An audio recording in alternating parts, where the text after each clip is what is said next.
श्री सीतारामचंद्र भगवान की जय।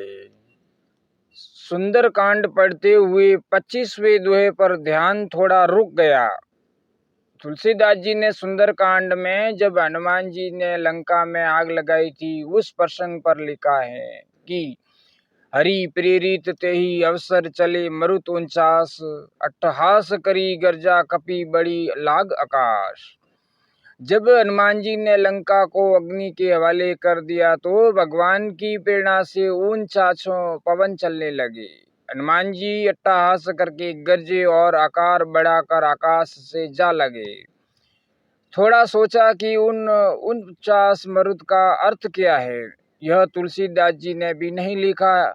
फिर मैंने सुंदरकांड पूरा करने के बाद समय निकालकर उन 50 प्रकार की वायु के बारे में जानकारी खोजी और अध्ययन करने पर पता चला कि सनातन धर्म पर अत्यंत गर्व हुआ। तुलसीदास जी के वायु ज्ञान पर सुखद आश्चर्य हुआ, जिससे शायद आधुनिक विज्ञान भी अनभिज्ञ है। आपको यह जानकर आश्चर्य होगा कि वेदों में वायु की 7 शाखाओं के बारे में विस्तार से वर्णन मिलता है। अधिकतर लोग यही समझते हैं कि वायु तो एक ही प्रकार की होती है, लेकिन उसका रूप बदलता रहता है, जैसे कि ठंडी वायु, गर्म वायु, समान वायु। लेकिन ऐसा नहीं। दरअसल जल के भीतर जो वायु है उसका वेद पुराणों में अलग नाम दिया है और आकाश में स्थित जो वायु है उसका नाम अलग है। अंतरिक्ष में जो वायु है उसका नाम अलग और पाताल में जो स्थित वायु है उसका नाम अलग है। नाम अलग होने का मतलब यह कि उसका गुण और व्यवहार भी अलग ही होता है। इस तरह वेदों में 7 प्रकार की वायु का वर्णन मिलता है। पहले प्रवह, आवह, उद्रह, संवरह, विवह, परिवह, प्रावह।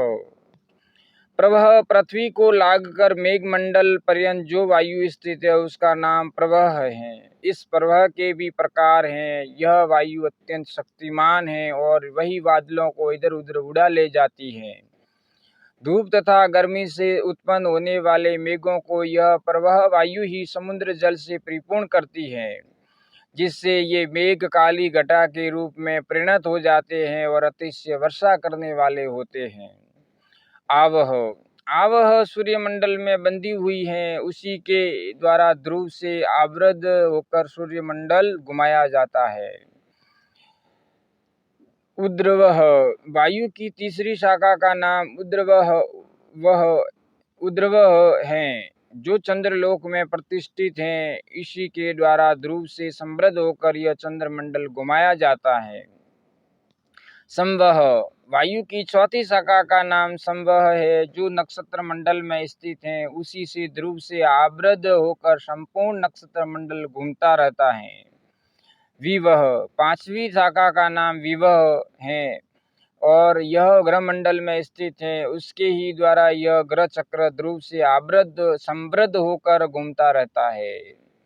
परिवह, वायु की छठी शाखा का नाम परिवह है, जो सप्तऋषि मंडल में स्थित है।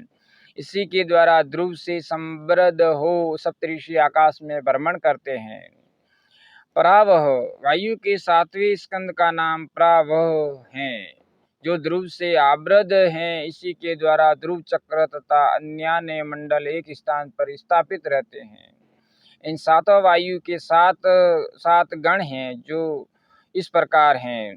पहला ब्रह्मलोक, दूसरा इंद्रलोक, तीसरा अंतरिक्ष लोक, चौथा भूलोक की पूर्व दिशा, 5वां भूलोक की पश्चिम दिशा, 6वां भूलोक की उत्तर दिशा, 7वां भूलोक की दक्षिण दिशा।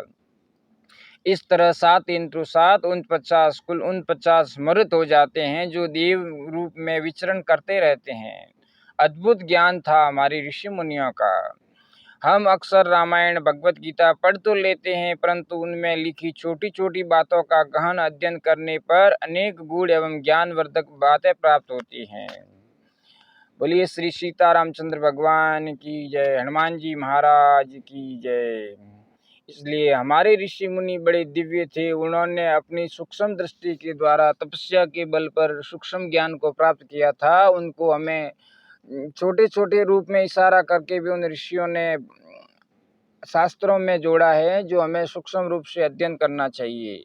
अगर मित्रों आपको यह वीडियो पसंद आया हो तो इस वीडियो को लाइक करना, ऐसे ही वीडियो देखने के लिए इस चैनल को सब्सक्राइब करना और शेयर करना। जय श्री सीता रामचंद्र भगवान की जय, हनुमान जी महाराज की जय।